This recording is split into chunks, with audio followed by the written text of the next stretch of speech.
Hey guys, how's it going? Got a friend of mine who's getting into the tractor hobby. I don't know, well, he's not really in the tractor hobby. He doesn't have any tractors, but trying to get him into it.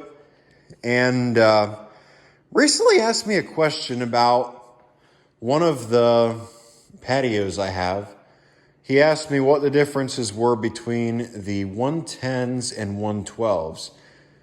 I'm not going to have names. I'm not going to name names. I'm not trying to embarrass him. If he wants to leave a comment down below, he can. That's fine with me. But this is going to be a video I've wanted to do for a while, but I've just never really had the reason to, or never really, thought, why would I make a video on this? So I thought this would be a cool video to make. What are the differences between the 110s and the 112s? So we go back to the round fender era. 1963, oh boy, another one of these speeches.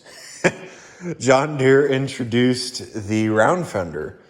They had, the rear fenders were like this. This is the exact setup it had, all except for 110. This is a 112. Now, there's a lot of misinformation out there about this tractor. This is a 112. A certain individual, I will not name names even though I'd like to, who I know, who used to be a friend of mine who is not no more, went and spread rumors around saying that I said this was a 110. I'm coming out right now, this is a 112. I have never called this tractor a 110. Anyway, so this is what they were when they first built them. This is a 112, as I've said. However, this is what the 110s looked like. The differences between the 110 and 112 was engines in the round fenders. They started off with a 7-horse Kohler K171, I think is what it was. And they started off with that in 63. And also in 63, they had 3-bolt hubs instead of the 5-bolt hubs like what these have in them now. Had round fenders. They also did come with headlights. These are not the factory headlights or tail light. These are ones that I got and put on it myself. However, other than that, this is pretty much the way that it was set up. This is not supposed to be here. This is for my 110. So there you go. Then in 1965, they switched over to a 4-speed transmission instead of a 3-speed transmission. 63 or 64 or 65, they did that in the 110s because the original 110s had the 3-speed transmission instead of the 4-speed. And then later on in 1966, they introduced the 112. The 112 was this is a 112 right here, all except for my 112 has a Kohler K181 because I despise Juncumsas. I will not touch another Juncumsa again. And if you're wondering what I mean by that is Tecumseh. The 112 had a 10-horse Tecumseh, while the 110 had either a 7-horse in the earlier ones or an 8-horse K181 in the later models, which would have been 65, 66, 67 when it comes to the round fenders. The 112 John Deere had the HH100 Tecumseh, and that went through all the way to the end of production on the round fenders in 67. We jump ahead, 1968, John Deere went to the square fenders. Now, if you're wondering what the difference is between the square fenders and round fenders, this is a square fender 112 right here. That's a round fender 112 right there. And also that is a square fender 110. That you could call a round fender 110 if you wanted to. It would look just like that, but that is a 112. You jump over here on the 112, the square fenders you could get, I think in 68 they had side tags.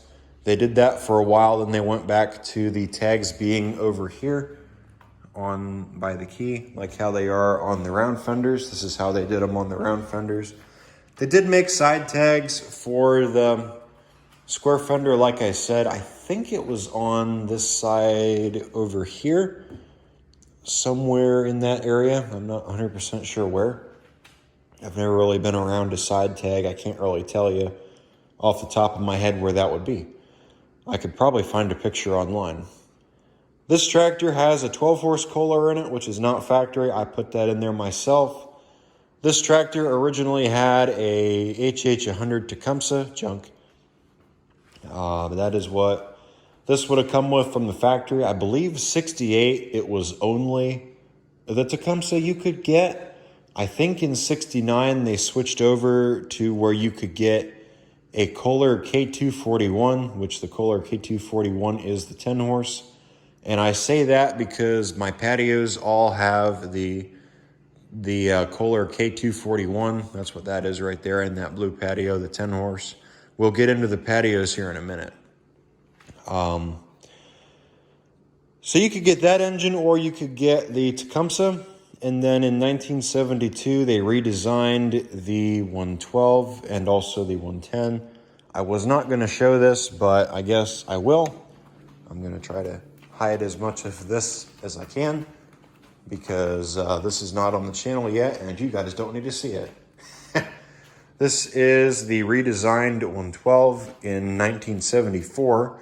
As you can see, it's got 2 brake pedals on it. Right there's your PTO. That's your dash, PTO side. I think that's really it. Again, trying not to show certain things you guys will get to see later on down the road. We come back in here. This tractor only has 1 pedal.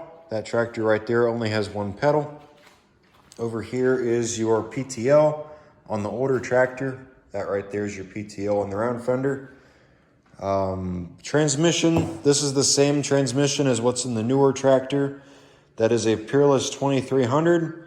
That is the same as the transmission in that round fender right there, the Peerless 2300. That was the 4-speed transmission they used. Now, I don't know what the 3-speed was. I know it was a Peerless, but I don't know what model Peerless it was.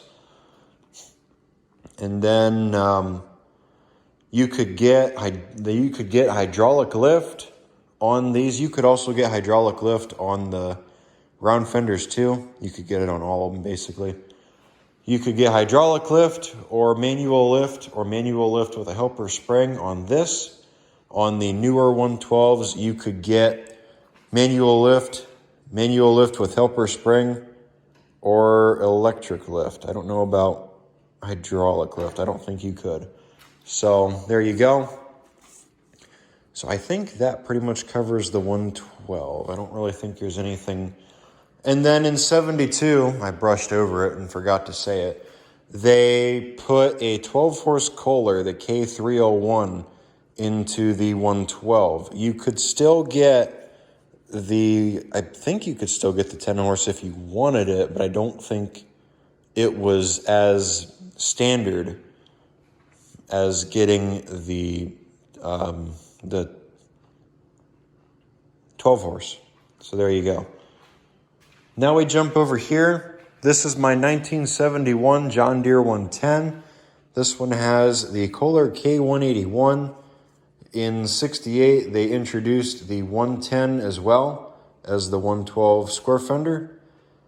This one here, you could get either the K181 or you could get the 10-horse Kohler, the K241.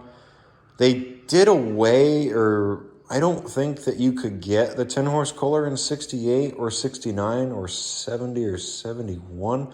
I think they did that after 72, I want to say. Again, I'm not 100% sure on that. I believe that's how they did it. And then you could also get the 8-horse if you still wanted to. This tractor here has the hydraulic lift, as you can see. That's the hydraulic lift pump right there. And that's what lifts and lowers your attachments you might have on the tractor. Basically, like I said, it's the exact same thing as this tractor over here. There's not really much different. And then we come over here to the patios. And now we jump over to the patios. The Patio series are custom color series garden tractors that Deere made They did them 1969, 1970, and 1971. They did them those 3 years. I believe the purpose behind them was trying to get women into the garden tractors, and also some people, I guess, didn't like the green and yellow colors they had, so they changed them. They wanted to change them up a little bit. A lot of these patios ended up getting painted over either by the dealership or by people over the years just not knowing what they were, so they painted them green and yellow. My orange patio that I have is a prime example of that. Either the dealer painted it over or somebody down the road at some point painted it over. I'm not completely sure on that one.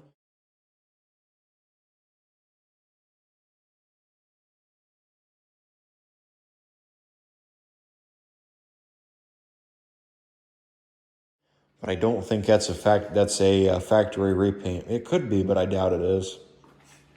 So there you go. But this is my blue patio.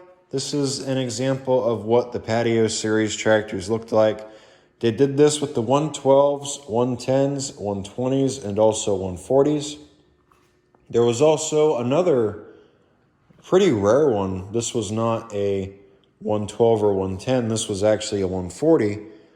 The Navy series of 140, which is actually kind of cool, and the reason why I wanted a 140 so bad after I watched a video on them. So there you go. That was another rare one that they made. But yeah, a lot of people get them. They don't know what they are, so they just paint them green and yellow. So there you go. All right, guys. I want to thank you for watching. Hope this video helps somebody out. And I hope this cleared up some confusion. Again, I'm not trying to make fun of my friend. Like I said, he's new to this, so, you know, I'm more than happy to help him out and also make a video on it and explain it to anybody who's not sure. So there you go. All right, guys. I want to thank you for watching, and I will catch all of you in the next video. Take care, guys. Bye.